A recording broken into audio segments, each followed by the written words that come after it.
Hi there, my name is Phil Agnew and you are listening to Nudge, the Marketing Science Podcast. This is a special end-of-year episode where I go back through the 480 minutes of Nudge that was published over 2021, and I highlight the very best tips, lessons and advice from the podcast over the year.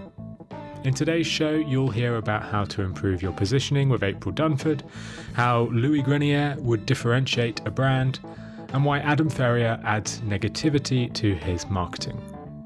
But first up, I wanted to say a little thank you to everyone who has tuned into Nudge this year. You've downloaded over 100,000 episodes over the past 12 months, and 150 of you have been kind enough to leave 5-star reviews on Apple Podcasts. 500 of you have signed up for the Nudge newsletter, and 200 of you enrolled in the Science of Marketing course. And those numbers are really numbers I could only have dreamed of achieving even just a year back. So really, thank you and cheers for supporting the show. Anyway, to kick off the show, I wanted to share the best bit of marketing advice that I got from none other than Rory Sutherland. Here's Rory. It took me about 8 years of working with behavioral science, both in academia and business, to understand a vital distinction between business and academia. And it's this. So I'm incredibly and pathetically grateful to all the academics who have done very important, robust, scientifically validated work in behavioral science to show that the precepts of mainstream economics can't be relied on predictively to understand, map, or explain human behavior. Okay?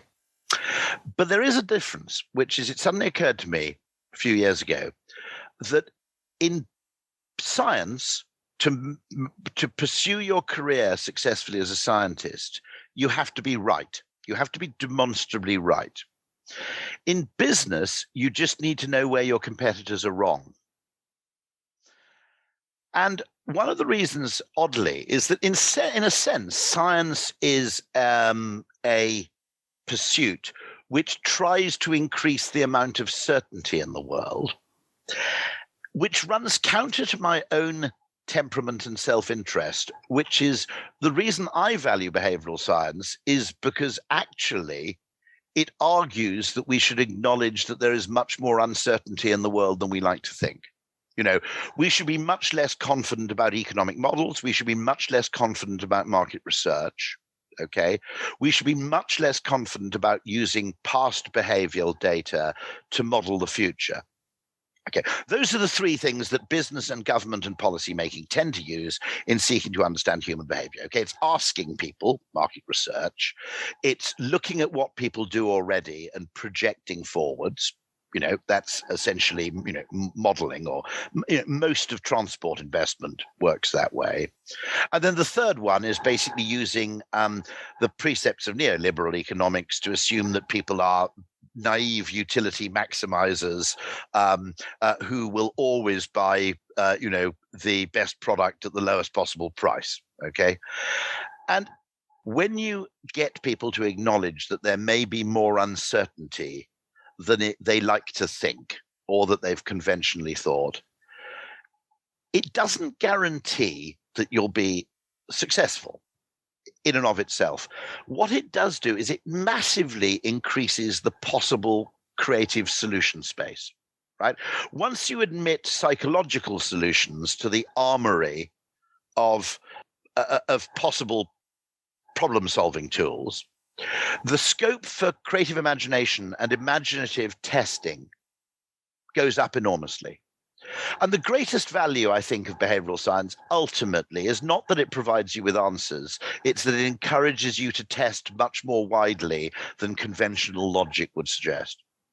Rory makes heaps of good points here, but one that stood out was to be wary of market research. This was something that I hadn't really considered before speaking to Rory. My marketing education never told me that market research could be bad. But forecasting and market research, although useful, are hardly surefire measures to predict the future. A great example of this comes from 1894, when the Times newspaper made an infamous forecast. At the time, London had 80,000 horses transporting people and goods across the capital. The Times noted that each horse produced 15 to 30 pounds of dung a day, plus 1 quart of urine. All of it was filling up the street, so the Times predicted, and this is a quote, that in 50 years, every street in London will be buried under 9 feet of manure. Now, this was an accurate, realistic prediction based on the available data at the time. But of course, it was wildly inaccurate because it didn't take into account that cars would be invented. That's the danger of relying on forecasts and market research. They can be a great indicator, but they shouldn't be taken as gospel. Let's move on to the second marketing tip. This is from positioning expert April Dunford.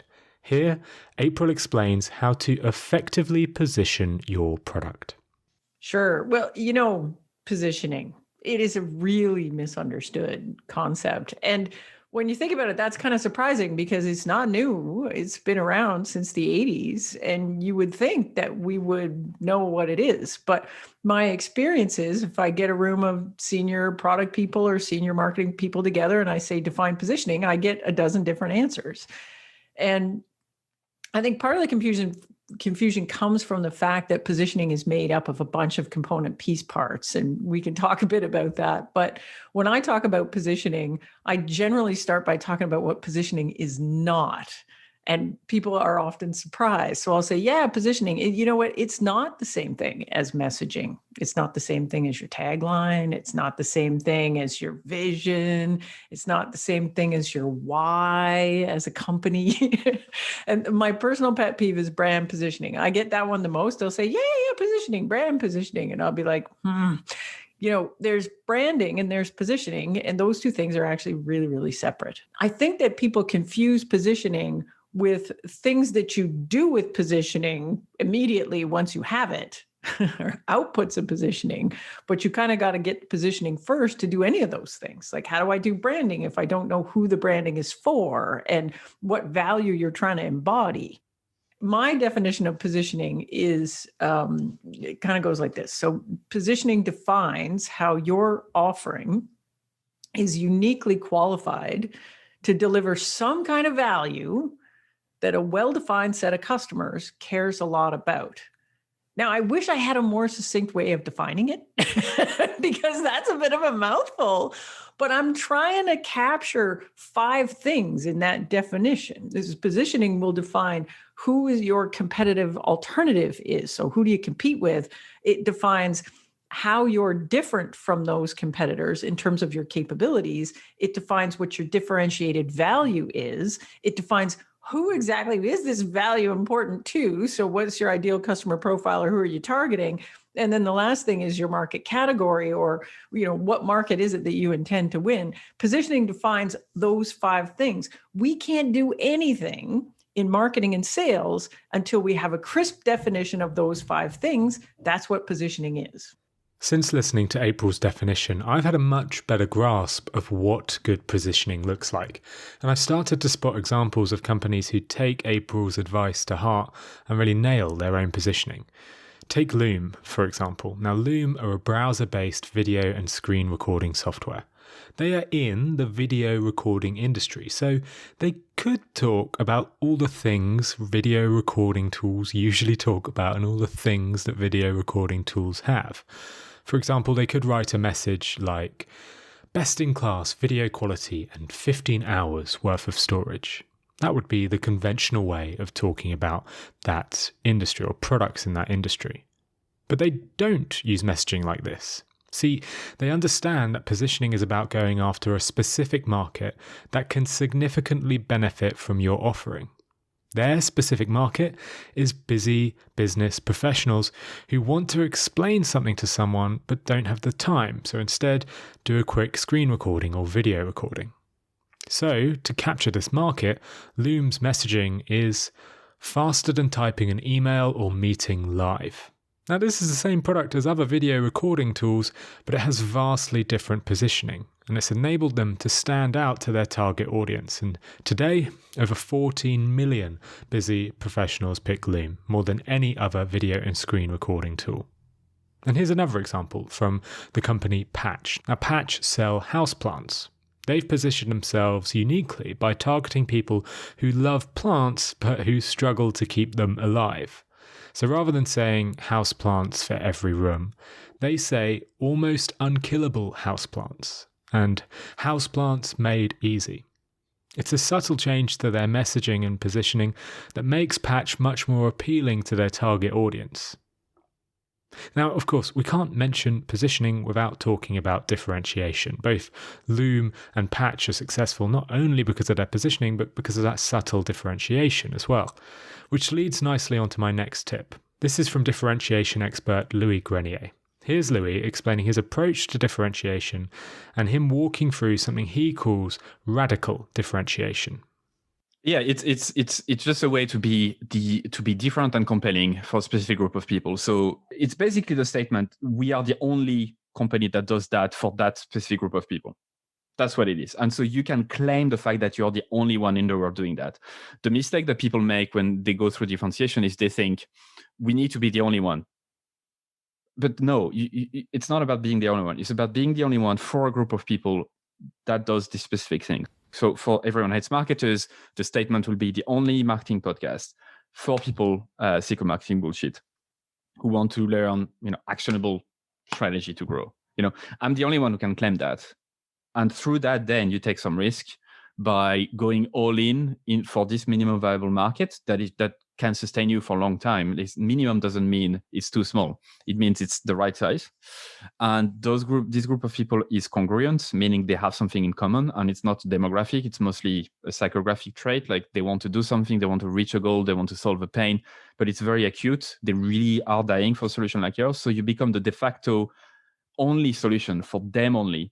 And not only do you say that, you also re-engineer or engineer your solution to match that. And that's the second thing that I have a big issue with when it comes to branding and differentiation and positioning, is that most experts consider the product that you're selling as something that is set in stone, you can't change.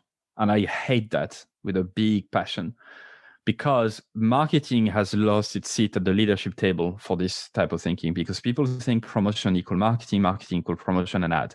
Marketing, in its very core, if you think of the 4 Ps, price, product, place, promotion, product is part of it. We should, as marketers, we should be able to influence the product we're selling through our deep understanding of our minimum viable market.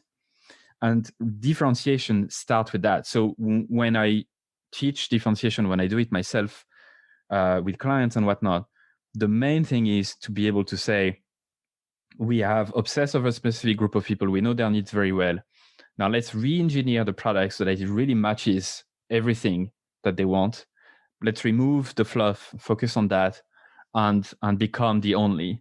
But putting a lipstick on a pig with a narrative, like this fucking narrative design. Oh, let's take a shitty product and now let's put a narrative spin on it and tell a story. And now, boom, you have differentiation. That's horseshit. So you can't have differentiation, and specifically not radical differentiation, with an average product. You're going to have to make changes to the product or services you sell. And that's the key that, to me, is missing in most literature. Louis' definition of radical differentiation reminded me of a brilliant example of differentiation from Dave Trott's book, Power of Ignorance. El Paso Zoo in Texas had a problem. The zoo needed to attract more visitors. See, there were bigger and better zoos elsewhere in Texas, and they were capturing all of the market share, so El Paso needed a way to stand out. Valentine's Day was coming up, and the marketing team was considering running a campaign. See, most zoos would do a campaign around adopting a pair of lovebirds or something similar, but El Paso wanted to be radically different. They wanted to stand out. So they did the exact opposite. They didn't target people who were benefiting from Valentine's Day. No, they targeted people who had had their heart broken. On their Facebook page, they advertised that they would let followers name a cockroach after their ex. Not only that, on Valentine's Day, they would stream a live video of the zoo feeding the cockroach with your ex's name to a hungry meerkat. They called the event Quit Bugging Me. Within days, 1,500 people had donated to name a cockroach. People as far as Germany and Australia were organising parties to watch their ex get eaten. And Quit Bugging Me was covered by TV, newspapers and online media. It drew unprecedented coverage for the zoo, a record-breaking month for donations and thousands of new visitors. And it cost them nothing. They simply embraced radical differentiation, tailoring their offering for a unique audience and tweaking their product to double down on that differentiation. Now, my next unforgettable bit of marketing advice that I heard this year comes from Bri Williams. Here's Bri talking about choice paralysis and the overwhelm barrier. The overwhelm barrier is one that oftentimes we do overlook as marketers or business people because we think the option is clear, what ours is the best and what on earth can they be concerned about? There's that problem. There's also almost the inverse of that problem, which is people ask us for more information. And so we give them more information thinking that will push them towards a decision, and it actually takes them further away from that. I think it's known as decision quicksand. So people will say, oh, yes, if you just send me some more information, I'll definitely make that decision. So you do. And guess what? It doesn't change their behaviour. What we're really doing is clouding their decision making. And oftentimes I see this in website design. I've worked a bit in website design, and, we are in a rush to be generous in the information that we are providing our customer. And in fact, that's doing the reverse of what we want it to do. Sometimes less is more. Taking something away from your offering and from your marketing and from your product is almost always better than adding something. Nothing highlights this more than the McDonald's origin story. When McDonald's first started out, they did what every hamburger joint did and offered a full menu of mains, sides, and drinks. They had 27 items on their menu, including stuff like barbecue pork, chili with beans, fried chicken, and more. Now, this made sense because conventional wisdom suggests that the more choice you offer, the more your customers will buy. But as Bri says, often less is more. McDonald's only started to grow once they realised that 87% of their income came from just 3 items: hamburgers, fries, and drinks. So they reduced their menu and concentrated on just making those 3 items, which meant that they could make them better, tastier, and faster than anyone else. Almost overnight, McDonald's sales doubled. And then the next year, they doubled again. They soon became the biggest restaurant in their state, and then the biggest restaurant in the US, and eventually the biggest restaurant in the world. But not by adding more stuff, simply by taking stuff away.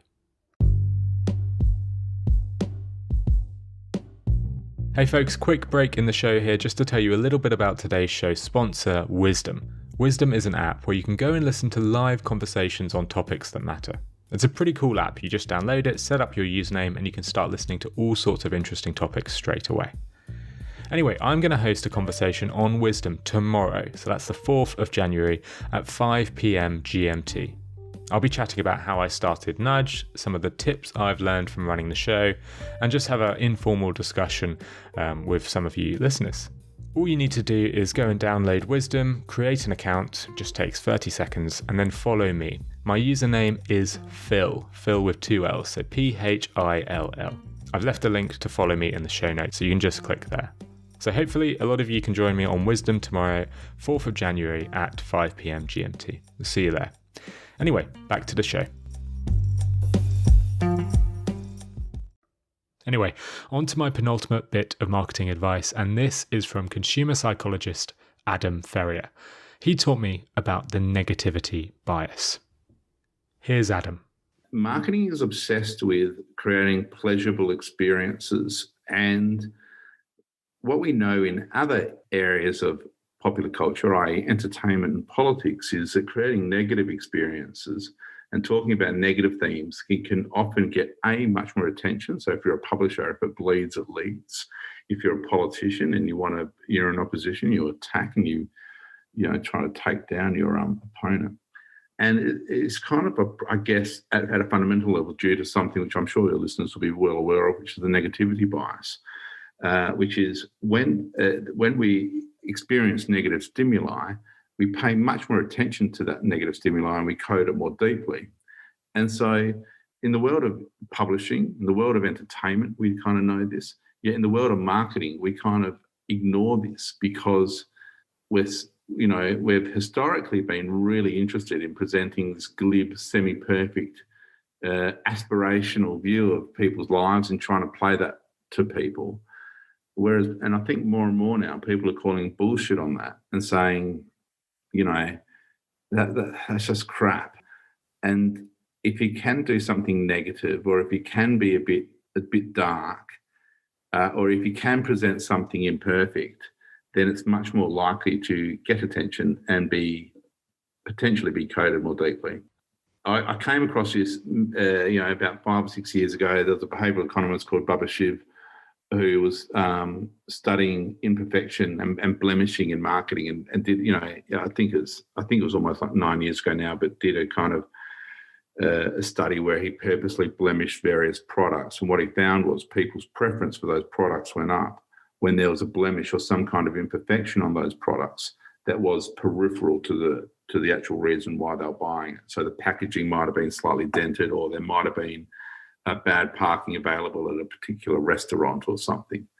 But if they're blemished in some way, or there's some kind of negativity, then there's certain reasons you start to pay attention, you start to look into it, and then you might start to be interested in that, and then start to justify your like for that particular brand, and rationalise why that particular brand is good despite the negativity, and therefore hoodwinking yourself into liking it more. Now, I won't go into the negativity bias today because I recently talked about it at length on episode 70 of Nudge just a few weeks back. So head back and listen to that episode if you haven't and you want to learn a little bit more about the negativity bias. But to round up this list and this episode, and to finish off the year, I'll share one more bit of marketing wisdom from Rory Sutherland. Here's Rory explaining what to do if you're starting a business. There's a great guy, I can't remember his name, but he's some sort of tech guru, sort of startup king, those people. Okay. And his model for how you start a business works like this, right? You take a business sector, you make a list of all the assumptions that pervade that sector, that X is important, that Y is important, that consumers really care about Z, okay? And you will find these generalized assumptions pervading through the whole sector. Then you find out which of those many assumptions either isn't true to begin with or won't be true in 2 years' time.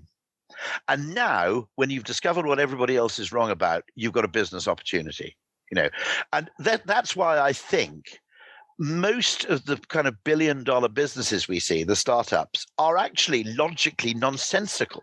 Right? There was nothing in marketing information to tell you, if you were Dyson, that there was even a tiny market for a €700 vacuum cleaner, right? You could have looked at the market. You could have looked at where the top end, the sweet spot, the low end of the market lay. You could go and do market research and say, would you pay 800 quid for a vacuum cleaner? In which case you would have got the response, piss off, right? Okay. Even if James Dyson had come to me, I would have told him he was insane, because a vacuum cleaner is a grudge purchase. You only buy one when your old vacuum cleaner breaks, and anyone who could spend €800 on a vacuum cleaner probably employs a cleaning person anyway, so they don't even hoover their own house. Okay. And yet it's when you discover something that everybody else assumed that ain't so, that's when you've got the potential for real innovation. Red Bull, the assumption that a soft drink has to taste particularly pleasant. All of these things. So I occasionally go to academics and say, have you got any findings that kind of don't replicate, or have you got a theory that you've always believed that you can't prove? Have you got any sort of really, shit experiments that, Now, the reason for that is that I don't need to be right in order to have a business or business advantage. I don't need to be right universally all the time. That's physics, right? That's not business. Okay. I just need to find something that my competitors are frequently and significantly wrong about. I think that's some epic advice to remember. In marketing and business, you don't have to be right every time. You just have to be less wrong than your competitors. So test out some wacky campaigns. Try something like the Quit Bugging Me campaign from El Paso Zoo, or take a leaf out of McDonald's book and drastically reduce the number of options for your customers. Because counterintuitive thinking often leads to breakthrough ideas.